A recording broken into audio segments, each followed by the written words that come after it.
नमस्कार मित्रों, मेरे स्पिरिचुअल कनेक्ट पर आप सभी लोगों का हार्दिक अभिनंदन है। मित्रों, आज मैं आप लोगों को भक्तमाल में श्री भक्तमाल की कथा में रानी श्री गणेश देवी जी के बारे में बता रही हूँ। ये अद्भुत भक्त थी, इनकी महिमा आप लोग सुनेंगे मित्रों तो आपकी भक्ति जो है बहुत बढ़ेगी। लगेगा कि पूरी भक्तमाल की कथा एक ही दिन में हम सुन डालें, इतना अच्छा हमारा तो मन करता है, लेकिन समय इतना नहीं होता है और शक्ति भी इतनी नहीं साथ देती कि एक ही दिन में सब पढ़ लें, सब सुन लें, सब सुना दें।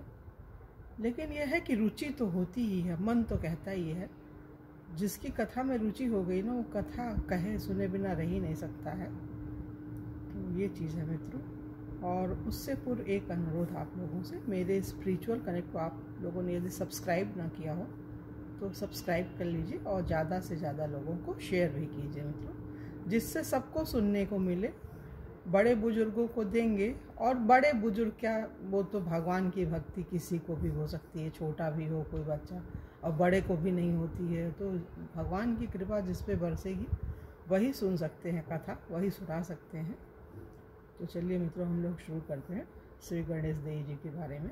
रानी श्री गणेश देवी जी काशी वाले महाराज श्री अनिरुद्ध सिंह जी महान धर्मात्मा थे। इनकी रानी का नाम विजय कौरी था। ये भी भगवत भक्त एवं प्रतिव्रता थी। निरंतर धर्माचरण परोपकार के फलस्वरूप विक्रम संवत 1569 में इनके यहाँ एक पुत्री का जन्म हुआ, जिसका बाल्यकाल में कमला फिर गणेश देवी नाम प्रसिद्ध हुआ। इन पर माता पिता का अपार वात्सल्य था। माता ने पुत्री को श्री विश्वनाथ भगवान की उपासना का उपदेश दिया। भोरी भारी कन्या के सहज प्रेम पर भगवान विश्वनाथ रीझ गए और उन्होंने कृपा करके श्री राम भक्ति का श्रेष्ठ वरदान दिया।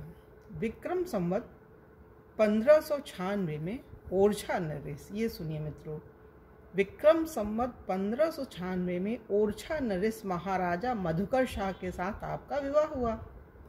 ओरछा नरेश महाराज मधुकर शाह जी आनंद श्री कृष्ण भक्त थे और उनकी रानी श्री गणेश देवी जी श्री राम जी की अनन्य उपासिका थी।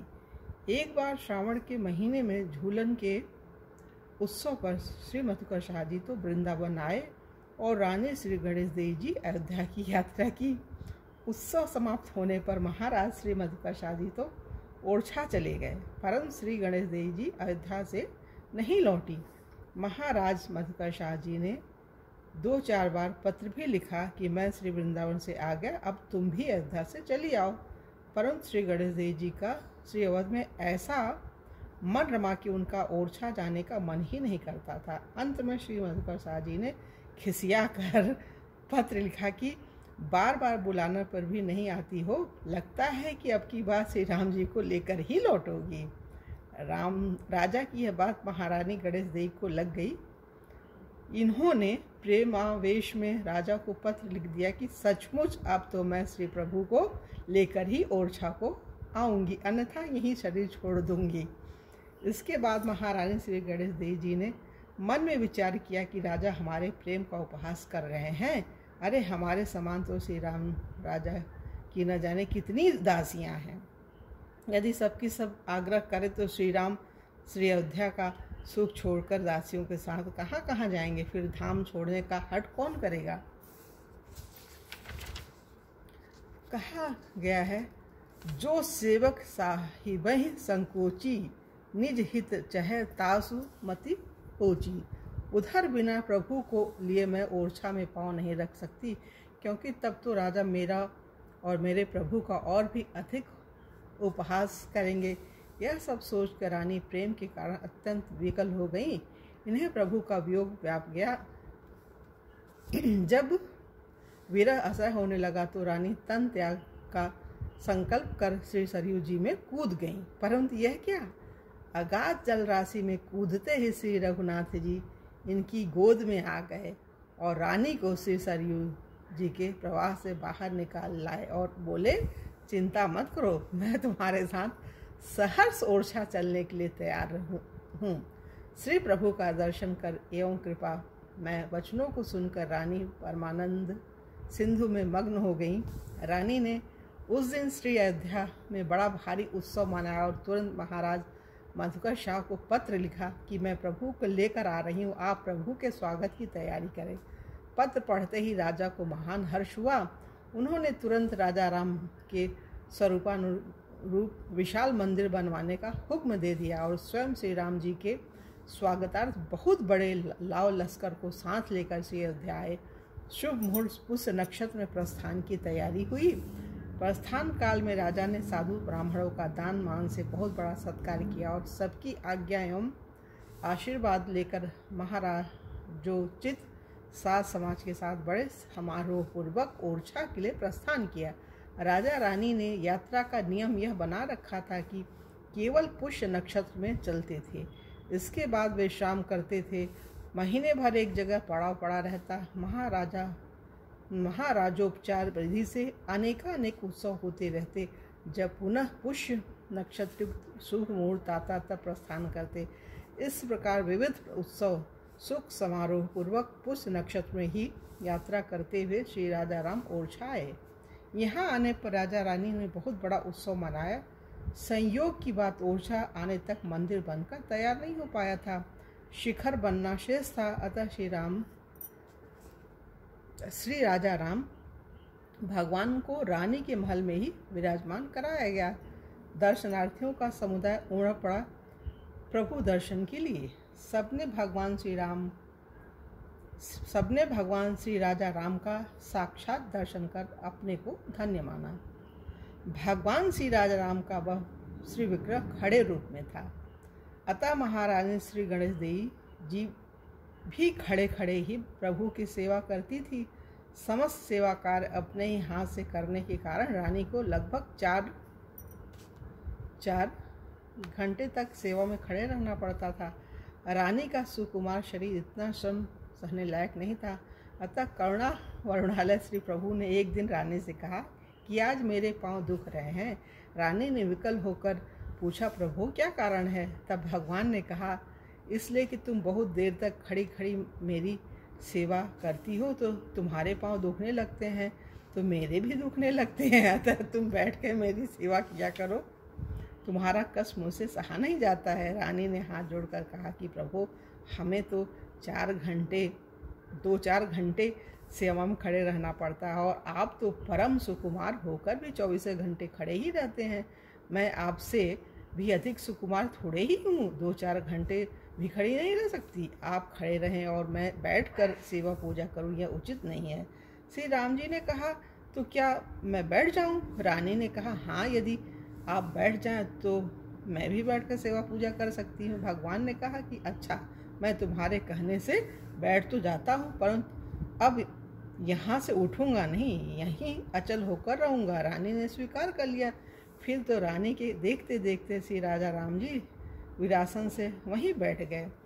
जो दर्शनार्थी कल खड़े भगवान का दर्शन कर रहे थे, वे आज उन्हें बैठे देखकर बड़े चकित हुए और उन्हें यह विश्वास हो गया कि भगवान मूर्ति नहीं बल्कि साक्षात स्वरूप हैं। भला कहीं किसी ने मूर्ति को बैठते देखा है? इस लीला से भगवान ने उन लोगों का संदेह दूर कर दिया जो इस बात पर अविश्वास करते थे कि रानी को श्री राजा राम साक्षात मिले हैं। मंदिर तैयार होने पर राजा ने श्री राजा राम जी को मंदिर में विराजमान करवाने का प्रस्ताव रानी के सामने रखा तो रानी ने श्री राजा राम जी की अविचलता की बात बताई। तब राजा मधुकर शाह जी ने श्री राजा राम पर प्रेम भरा व्यंग्य किया कि यदि घर घुसल्लू ही बनकर रहना था तो मंदिर को बनवाए।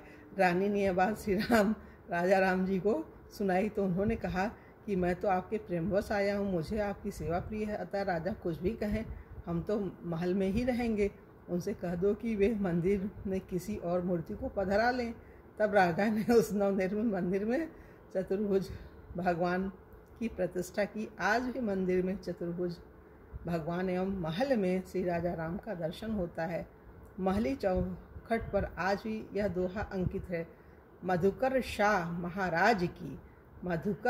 महाराज की रानी कुंवरी गणेश, अवधपुरी से ओरछे लाई अवध नरेश। श्री राजा राम जी के प्रभाव से ओरछा तीर्थ बन गया। निर्जला एकादशी संवत 1642 विक्रम गुरुवार को रानी श्री गणेश देवी जी इस नश्वर शरीर को त्याग कर श्री राम जी के चरणों में लीन हो गई। रानी गणेश देवी की संतों में बड़ी निष्ठा थी। इनके यहाँ बहुत से संत आते और ये उनकी अनेक प्रकार से सेवा करते। खान पान का सुख देखकर एक साधु बहुत दिन इनके यहाँ रह गया। एक दिन महल में नितांत अकेली देखकर उसने रानी गणेश देवी जी से पूछा कि बताओ धन की थैलियाँ कहाँ हैं। इन्होंने कहा कि यदि मेरे पास धन की थैलियाँ हो तो बताऊँ, जब है ही नहीं तो क्या बताऊँ। तब उस साधु वेशधारी ने गणेश देवी रानी की जांग में छुरी मार दी। खून की धारा बह चली। रक्त प्रवाह देखकर वह तुरंत भाग गया। रानी को सोच हुआ कि कहीं राजा इस घटना को जान जाएंगे तो साधु सेवा बंद कर देंगे। अतः घाव पर कसकर पट्टी बांध ली और पौढ़ रही। उन्होंने किसी से भी यह बात नहीं कही। जब राजा मधुकर शाह जी इनके पास आए तो इन्होंने कहा कि मेरे पास मत आइए, इस समय मुझे मासिक धर्म हुआ है।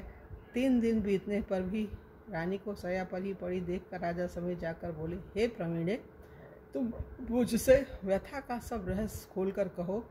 तब भी रानी ने 2-4 बार इस प्रसंग को टरकाया, परंतु इससे राजा का विचार और भी दृढ़ हो गया कि अवश्य इन्हें कोई नई व्यथा है। अतः बारंबार बताने का आग्रह किया। तब रानी ने कहा कि मैं बता तो दूं, परंतु आप जानकर मन में संतों के प्रति संदेह नहीं करना। इसके बाद रानी ने सब बात बता दी। तब रानी की अपार संत निष्ठा देखकर राजा बहुत प्रभावित हुए और उन्होंने पति पत्नी भाव की लज्जा और संकोच को छोड़कर भक्ति का प्रभाव विचार कर अपनी रानी गणेश देवी की परिक्रमा की और पृथ्वी पर पड़कर साष्टांग दंडवत प्रणाम किया। मतलब रानी की फिर बहुत इज्जत की। वो भक्त तो वो भी थे, मधुकर शाह भी बहुत बड़े भक्त थे, लेकिन रानी थोड़ी उनसे आगे थी।